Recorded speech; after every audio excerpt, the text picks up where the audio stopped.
Welcome to Saturday versus Sunday. I'm Jeff Dover. With me is John Barbin. Let's talk football. Yeah, today we're going to talk about the New Year's Eve day non-playoff bowl games. Correct. There was four. All four of them were actually pretty entertaining. And that's true. If anything, these four made a case that these bowl games still have some juice in them. Because the other ones, first of all, the other ones were all defense optional. Yes. There was very little defensive effort, let's say, regardless of who's on the field. They didn't look like they felt like tackling. Yep. And on this day, well, two of the four were really good defensive performances, if not, I don't know if you could say ugly offensive performances. And then the other, I guess maybe the Louisville Washington game just looked like a regular season actual game. Yep. And Baylor LSU. All four of them did. I think all four of them looked like genuine regular season games. Right. And then I guess for Baylor LSU, Baylor just looked overmatched. LSU just looked like they had better players. Made it closer than you would have thought at a couple points. But yeah, LSU ended up just walking away with it. But again, this is something that we've twice now. We've said that we're sort of not really looking forward to the game, or does the game matter, especially for the non-playoff games. So you made a good point about the defensive optional, but these four games were good. We were pleasantly surprised. I was watching these, and it was. You want to take them in order then? Yeah, let's take them in order. Okay, so Alabama playing against Michigan. If you watch this game, you saw the monsoon for about 10 minutes. That was crazy. Which was crazy. Yeah. So it was in Tampa. Yeah. And it was beginning of the game was overcast in the first quarter. Halfway through the first quarter is just dumped down rain, and the field was soggy. There was some early turnovers. It looked like, and then it was sunny, beautiful weather. It seemed like the last 2.5 quarters. But during that rainstorm, it was a sloppy mess, and the ball was being turned over constantly. Alabama looked like they had no idea how to play football. Yeah, people were wiping out there. Yeah, wiping out all over the place. Couldn't hand the ball off, couldn't complete a snap, couldn't run a route. People were wiping out. It seemed as though, and I have no insider information, I don't know if the broadcast mentioned this, but it seemed as though Michigan had their cleat situation sorted out, but Alabama didn't quite look like it. Yeah. Because head to head, it just seemed like way more Alabama players were wiping out. And the Michigan players seemed to have more sure footing, which seems odd. They're on the same field. They had the same weather report. Both of these programs has as many resources as you could possibly have. I can't imagine one of them just blew it on the cleat situation. The other one, oh yeah, we're going to go with the long cleats because it's going to rain. The other team's like, oh, we forgot to bring the longer cleats or the rain capable cleats. So I don't know. It just really seemed apparent one team was wiping out way, way more often. Yeah. Michigan seemed to deal with the weather better than Bama. Yeah. And Bama, those early turnovers killed them because in the first quarter, Michigan had 2 field goals, a touchdown, and another field goal. Remember at one point they'd scored 3 times, but they only had 2 first downs. Then they scored 4 times. Yeah, was it get 4 before they had their third first down? Because on the next turnover, it was first and goal, so they had no option to get a first down. Yeah. It was just a score. Yeah, so they're up 16-0, and then Bama started to get into a bit of a rhythm. But listen, this is the second consecutive game for Michigan where they've won a close, ugly game. They did it against Ohio State, and it was a same formula for Bama against a nationally ranked top team with just studded with 4- and 5-star players all over the place. Yeah. And I know there's transfer portal people. Yes, of course, there's many players that weren't on the field, but on Alabama's roster, all there is 4- and 5-star people. Whoever's there would be on any team's roster, would be starting on any team in the country. So it's not like there's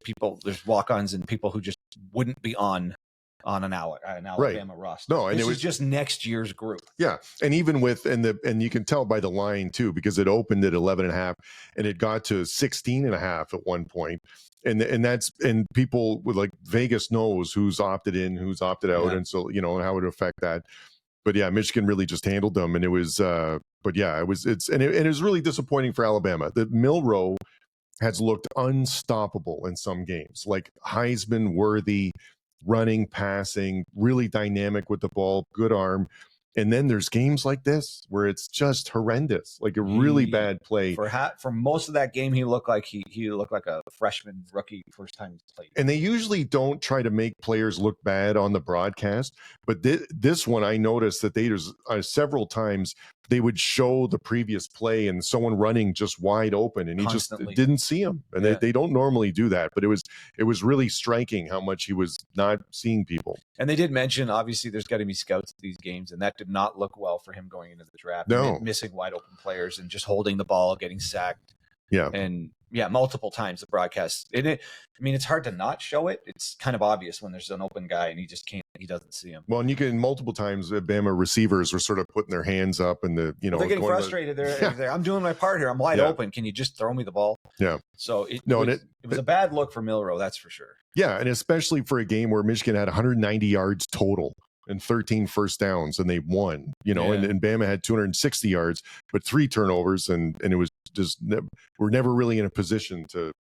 They never looked like it was within a score most of the time, but it never felt like really dangerous because Milroe wasn't playing well. That's what it looked like to me. No, they just weren't playing well. Michigan's defense is legit no matter who's on the field, it seems like. Yeah. If some of the most of the starters weren't there, but the one that was wrecking shop all game long. Oh, he was good. The lineman number 8. Mm-hmm. But in general, this was, I guess it was a good defensive performance, but we already know Michigan's offense was super limited this year. Like, this is about what you're going to get from them, regardless of who's playing quarterback. Alex Orji, poor guy, he's just not that good at quarterback. I think he's physically gifted, but I don't think quarterback's where he belongs. He should be some kind of H-back, a tight end, something. Yeah. Like he can run he's too good of an athlete to not have a chance at the NFL. I just don't see it at quarterback. No, and it's I think he'd be an amazing like Tyler Warren type situation where it's like with the ball like if he can catch, he's good. But it's Derek Moore is the number 8. He had 4 solo tackles, 2 sacks, and 2 tackles for a loss. Yeah, so he was all over the place. Yeah, so hats off to some of the Alabama players. There was a definite jump up in defensive intensity in this game. Like people were hitting hard. It just looked a little different than if you think back a few days to, for instance, the Iowa State-Miami game. But that did not look like this. This game, people were smashing each other in this game. Those other games did not have this degree of intensity. That's a good point. That was this one. You're right about the intensity. You've said that before. In defense, it's a 1-2 type situation where you've got to want to tackle. You want to bring it at each play. Mm-hmm. And this game and the South Carolina-Illinois game had that in it. You want to move on to that game? Yes, that's a great transition right there. Did anybody watch that game? Bret Bielema decided to make this one of the most interesting TV programs you could possibly get. I haven't seen any follow-up articles about it. If you watch this game, you remember seeing at one point Bielema taunting Beamer and his team with the substitution signal sign. Mm-hmm. So during this game, now this is an overarching theme in all of college football. Yes, where that needs to be fixed. That needs to be fixed, along with the fake penalty, which he did in this game too, and it was blatantly obvious and it was bad. Yeah. The number 45, I think, one of their linebackers was just looking over the Illinois linebacker was looking over the sideline. Yeah. And then he has his hand on his hip, looking at the sideline for the call, and clearly he gets go down as an injury, and then he just takes a knee, and it was so blatantly obvious. But again, that has to be fixed. It's just wrecking the game. That's not sportsmanlike. It's not in the spirit of actual competition. That's just getting away with it. Yeah. And then the late substitution. He was doing that too. He being Bielema. When South Carolina would make a substitution and not be quick enough with it, Bielema would go as slow as possible, and then inexplicably Beamer would do another one, and then Bielema like, perfect, I'm going to take as long as I want. Again, not in the spirit of the game. It was utterly frustrating. I guess it's technically within the rules, so you can do it, but you're constantly forcing the other team to either take a delay a game or burn a timeout. And as far as fans, that's kind of a slap in the face to both fan bases, because that has nothing to do with football. No.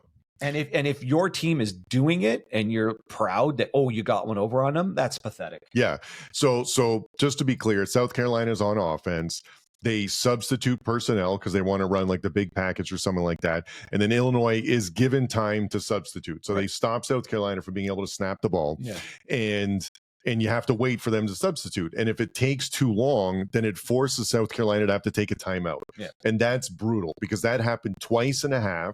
They get 3 timeouts for a half, and you had to burn 2 of them for not football related stuff. It's not like it's It's not like you needed more time or you're trying to have more time later in the play clock. Like it was just the other team is forcing you to take a timeout, which is not right. So it's clearly a loophole that needs to be closed. And it was clearly a manipulation because in the one instance, the really egregious one, Illinois was running guys on and off and they were faking this. Like, I don't know who's supposed to be on the field. And they just, and it was clear they weren't even interested at all in getting the personnel on before the clock ran down. Yeah. They were just milking it. And they're not the only ones. Like lots of people have been doing it throughout the season.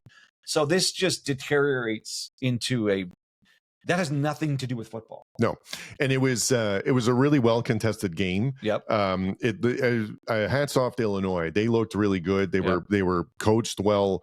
They were moving the ball well in offense. It felt like South Carolina had the better athletes on the field, both on offense and defense, but Illinois was in the right place. Never schemed stuff correctly. Their number 80, their wide receiver, was excellent. He had a great day. But what was the good thing that came out of all that substitution and the Bielema stuff was that both coaches were fired up, and it really felt like there was more juice in this game than I had anticipated. Yeah, and at that point, it really raised the intensity of the game and the interest level. Yeah. They were, like you said, they were hitting hard. There was like shoving on the sideline and stuff. Like it was considering, what a difference compared to some other bowl games where like so many opt-outs and people not showing up and people like were in the fired defense. Up. The crowd was going bananas. Yeah, they showed it from the commentators. They when in the crowd in the Illinois section was standing. Everyone was standing for a whole half. So no, it was made the game super exciting. I did want South Carolina to win, but Illinois played better and they deserved to win. And it was great to see that much intensity in a game. I bet you most people, if you ask what they finished with, most people wouldn't say 10-3. No, I mean, I'm looking right at him. Like, really? 10? Really? Yeah. That's how it ended? But Illinois beat them. They beat Michigan this year. That's, they had what I think was one of the best wins of the year against Nebraska earlier in the year. Yep. I mean, obviously Nebraska is not a power like some of these other teams, but it was still a great game. So good for Illinois. Bielema clearly got under Beamer's skin, and that could have been a little bit of the master teaching the student. Obviously, Beamer's his lineage is his father's a Hall of Fame coach. I guess we could say. Bielema is obviously a really good coach. He's been at it a lot longer than Shane Beamer. I think Shane Beamer's a great coach, and that's a good marriage. Yeah. I've said this. That's the best marriage of a coach and a team, and that looks like they were just going to be improving. Like all arrows are up there. But Bielema and Illinois look pretty good right here too. He was even sort of smirking at him, and I could see how the South Carolina fans and everyone would be furious and just angry with him. But man, did it ever fire everybody up. Dina was even saying she was watching. She's like, "Oh, this might be the best college game I've ever seen," because she really likes that. You could feel the intensity. You could feel the controversy. The more a game can feel also like a reality TV show, the more engaged she is. Yeah, which is actually not a bad point for someone who is. She's a hardcore NFL fan, but only discovering college with me. And when there's a plot line like that, or this little controversy like that, where she doesn't know anything about these two teams, and then within 5 minutes, she was utterly invested, completely attached, needed to see every single play for the rest of the game. And that was like, it's interesting seeing football through her eyes because she's sort of new into it. Yeah. And it obviously got our attention. And this turned into, I think, the most entertaining bowl game that wasn't a playoff game. Yep. By a mile because of this. And it was played well. Yes. And there was this theme of the master and the student. A little bit. And after that controversy, he just owned him on that drive. I know. He had a couple of drives where he had 9 guys on the line of scrimmage, and just the play calling on that ensuing drive so after good. The controversy. Yeah. You could tell Bielema was one step ahead of South Carolina's coaching staff the entire way down the field. And South Carolina has got dudes. They do. Defense is what they have. Mm-hmm. In Illinois, they were just a step behind them the entire way down on that drive. And there were formations and plays that hadn't happened all game long. Yep. And that's a great point. The commentators like, oh, here we go, 9 guys on the line of scrimmage. Then a formation with 7 guys on the line of scrimmage. Then a couple really creative plays that just weren't in the game until that moment. That entire drive looked like all new plays. You're absolutely right. And it just marched straight down the field. And South Carolina, even though they have a great defense, just did not have an answer. Mm-hmm. And it was one of those methodical, like shove you backwards drives. Yeah. No, that was especially after all that. The controversy happened. Both teams were on the field. Mm-hmm. Everyone was fired up. Yeah. And for Illinois to sit back, like to like you said, have a Grind great them drive, down. Yeah. push them right back in for the game-winning touchdown is what it turned out to be. Yeah. Luke Altmaier, 13 for 22 for 174 yards. Man, did it feel like more than that, though. Only 13 completed passes. Like that line Every isn't, one of them was at the right time. right, isn't it? Like, because that line isn't significantly different from Drew Aller's, really, the game that we just talked about previously, the Penn State, Boise State. But it felt way better. Like, right? Like, it felt like I would have said Luke Altmaier had 100 times better game than Drew Aller, but it's not significantly different, which is weird. But it's, no, it was a great game. You're right about the formation. I can't remember the last time I saw it. So Illinois had the quarterback, and then it was just seemed like tight ends and linemen. Like everyone was on the line and one single running back. And so you knew they were running it, and they did, and they still was effective. So that was pure entertainment. If you didn't get eyes on that game and you have some ability to watch the recording, watch that one. That one was super fun.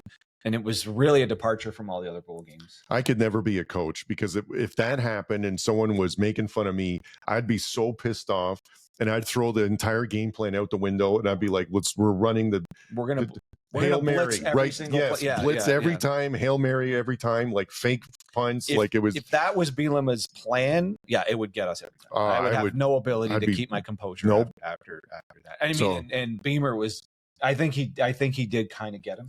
Yeah, it felt like it, but it was and good for Beamer afterwards for shaking his hand. I thought, and even the commentators go, "Oh, here we go, here comes the handshake," and you knew Bielema was going to be fine with it. He's like, "I got you." Like, I got you. And good for Beamer. He, I think the commentator said, "Well, that's an example of composure." Yes, like because he went up, shook his hand, didn't even give him a scowl. No, like somewhere as furious as he must have been. Oh.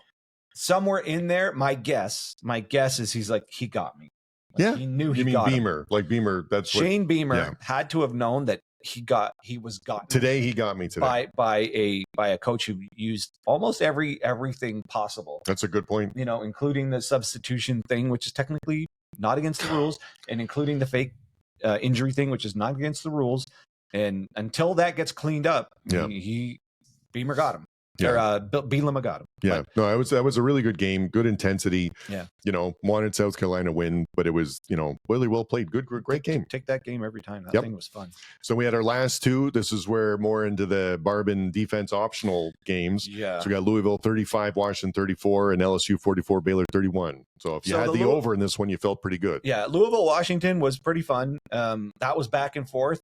And again, I totally credit the coach for going for two at the end. That was a wild game, and he could have tied it up. He didn't have to go for two. Yep. And they had two. They would have had 4 or 5 or 6 shots at it on the goal line because there was a pass interference. So Louisville didn't do themselves any favors by giving Washington, I guess, essentially 8 cracks at the can there, and they finally got it on the fourth down and the fade in the back of the end zone, and then. Why not go for two? I mean, Venables did this. Washington was 6-6 on the year. This is the last game of the season. Why not go for the win? For the win. And it's too. That was the other game, Navy and Oklahoma, where we really wish that when you make the decision to not kick the extra point to tie it, you're going for two to win the game. I wish it worked out more. Like I wish one of those 2 games were won by going for two at the end, because that would have been really great. But I tell you what. Washington, you're pretty excited about your quarterback for the future. I hope that guy stays around. He's a freshman. There's Desmond Williams Jr. Was it 26. Desmond or Demond? My bad. Demond Williams Jr. 26 for 32, 374 yards, 4 TDs. He also rushed for 48 yards. And a TD.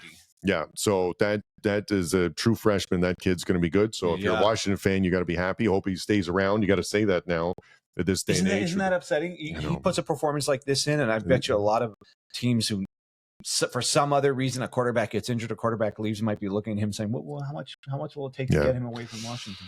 Yeah. So hopefully stays there. That'll be exciting. It was, that was a very entertaining game though. The little defense optional, but listen, it was also the offense was executing well. So you can't be too upset about that. Yeah. And I mean, to Louisville's credit, Bailey was not the starter. Nope. And he played well too. And they did end up winning the game. So, 9-4, a pretty quiet 9-4 for Louisville. I mean, I was paying attention to them. I always thought Brom's doing a good job there. Yes, that's another fit. I think real good fit. There's no I mean, He should stay there for as long as he can stay there. Yeah. I said this earlier in the year that the Louisville receivers, well, specifically Lacey and Meeks are always good for like a highlight reel catch every game, and they did it again too. So I expect a higher scoring game if Louisville's involved. Didn't know really what to expect from Washington as far as is it going to be high scoring or not. Again, and it's a bowl game too, but even just the characteristic of what Washington was this year, but without knowing Williams Jr. was like this, we wouldn't have known what to expect. But yeah, I think the major takeaway here is the Cardinals look like they're going to be good next year, and then Washington's quarterback, wow, that's got to be on everyone's radar now. Yeah, so the hats off to them. If you're a Washington fan, you'd be excited. Louisville's good fit with Braum. Entertaining game. So, and then the last one, LSU Baylor. LSU seemed to be overpowering them from the get-go, but you know, Baylor made it was close. They hung in there. You know, Baylor made some mistakes. The LSU personnel, every time I kept thinking, man, is everyone on LSU just bigger than everyone on Baylor? Some of their receivers looked like they were bigger than the Baylor linemen. Yeah. I mean, maybe obviously that's not true, but overall, every time I kind of stopped to really think about it, I'm like, man, that's a big team on the one side. Well, and remember, it was that one receiver, it was Des Green that we commented a couple times, 6'7", 245. Okay, so he is big. Yeah. So he actually is bigger than most of the players on Baylor. Yeah. So there's a reason why it looked odd when he was on camera, because he is that big. You're not wrong when you're like, they looked like they were bigger. Yeah, no, I mean, Nussmeier had, is Nussmeier done? He's a junior. Do we know, is he coming back? I have at time of recording, I don't know, because the game was just yesterday. So she is coming back, I think. Yeah. So he had a typical Nussmeier game. He looked pretty good. I haven't seen enough of Baylor. I know some of the games I watched, they played some wild games. 8-5 is not a bad season, because they started off bad. Low, yeah. They started off really bad. Yeah, that going into the season, there was Aranda that was on the hot seat. So yeah, that was good. Not hot anymore. But they went on a winning streak towards the end of the season there, I think, to make this a respectable season. But it was not a good start to the season for LSU. I'm assuming the fans view this as a bit of a underwhelming, almost like a lost season that could have been better. They dropped a couple inexplicable games to teams that it didn't seem like they should have. Like they shouldn't have lost to Florida, but Florida turned out to be a better team than people expected. They got away with the one at South Carolina, which looks to be a better win now than what might have looked like then. The loss to USC. Yes, that's a bit of no one really expected that. No. And then the Texas A&M, when you actually look at how Texas A&M finished, that one hurt. Especially they got beat up pretty bad in that one. Yeah. And I mean, I guess Alabama was up and down, and that was a no contest against Alabama. Depending on which Milroe showed up. Milroe showed up, and then if they got the bowl game Milroe, they would have been just fine. Instead, they got good Milroe, which is how much is he like Richardson? Oh. He's just the next Richardson. Not necessarily in terms of like overall talent and stuff, but in terms of you don't know what you're going to get, and sometimes you can't complete a pass, and sometimes you hit a 60-yard dime after the ceiling and the floor are so I think far he's apart. Almost exactly the same, because his best quarterbacking attribute is the long pass, like you said, and he hits them with like serious precision. Yeah, they're similar. I think Richardson physically is still more gifted than Milroe, but you're right. They're in that similar. That's slicing it pretty fine. I'm slicing it fine. I don't like Milroe. That's what it comes down to. Yeah, you just don't like it. I would say Richardson's better, but yes, you're right. I would say they're basically carbon copies of each other. Yeah, they don't read the field well. They're big. Sometimes they do. They're big. They're strong. They're ridiculously fast. They're amazing open field. Great cannon of an arm. Huge arms, and they're throw a great long ball, like deep ball. They're better at balls 20 yards long, 20 yards and longer than they are at anything shorter than that. Yes, and can't complete a 5-yard pass sometimes. No, but they'll dot a guy 60 yards down. Yes. So which is ridiculous. So you know what though? I think I'm talking myself into an excitement for Milroe in the NFL, because I can't not watch Richardson on the Colts. Yeah, it's so much fun because the upside is so wild, and the unknown of what's going to happen in a Colts game Yeah. keeps me coming back. I mean, the lows are bad. Like, they're really terrible. bad. But the high ceiling, like physically when he does stuff, it's one of the only people that you've seen do something like that. So which makes it captivating. Right. And then with Taylor at running back, you end up with this unstoppable goal line offense with Richardson and Taylor, which I picture. Okay, so I guess we're really talking about. I don't know how we're talking about Milroe right now. We were on the LSU Baylor game, but let's finish with Milroe's potential future here. I view him as being used like Richardson in the NFL. Someone will take a risk on him because there's just too much the upside, pure talent. Yeah, the ceiling is high, but it's I look at him, I say, like, man, you'd be a great tight end. But you're right. But someone will give him a shot. But like a QB. Gadget tight end like Tyler Warren. Yeah. Because you can put him in throwing packages where the other team has to really be concerned that this isn't just a run. So hang on. Let's get back to LSU. So LSU won. It was a good game. There was went back and forth. The Baylor made it close at one point, but like you said, it's just at the end of the day, LSU seemed to and has a bit bigger, stronger athletes and went away with it. And Baylor finished the season with 6 straight wins. Yeah, and that was a rough beginning there. Like that they went because like you said, it was like 2-5 or 2-4 at one point, and they have their losses aren't. They lost to Utah, which at the time looked like a good loss, but then Utah turned out to be like not the greatest. They lost to Colorado, BYU, and Iowa State, which all three I would say are respectable in their conference. Then they beat Texas Tech. Okay, Oklahoma State, everyone beat them. TCU, that's a legitimate win. West Virginia is a legitimate win. Houston, okay. But then beating Kansas at the end of the year and kicking the crap out of them. Yeah, that was big. Really big because Kansas was on a heater and Kansas was in the middle of beating some serious teams at the time. And I thought Kansas was gonna take them easily in that game. And Baylor put them away. Yeah, they did. So they came into this game with a lot of juice. They came into this game with a lot of momentum. And LSU just put them in their place. So I guess to be good for Baylor for finishing the season strong. And then I guess you could say the same thing for LSU. This was maybe a disappointing season overall, but they finished strong against a team that was streaking. And they put them away. So that's got to be at least somewhat confidence inducing for LSU. 9-4 and winning the bowl game. That's a good season. You wouldn't want it any less than that at LSU. The expectations are high, but that 9-4 win the bowl game, sure. Yeah, and given what LSU fans, administration, and coaching staff must think of themselves, this is what they would expect. They would expect to put this team away. And they did. So. All right. Well, I think that's good for the New Year's Eve day. Non-playoff bowl games. The other games. All right. So next up is we're going to have the review of all of the other playoff games. So we have already done the review of the Penn State, Boise State, and then we'll have a review of the Texas, Arizona State. Texas, Arizona State, Ohio State, Oregon, and then Notre Dame, Georgia. All right. Catch you later.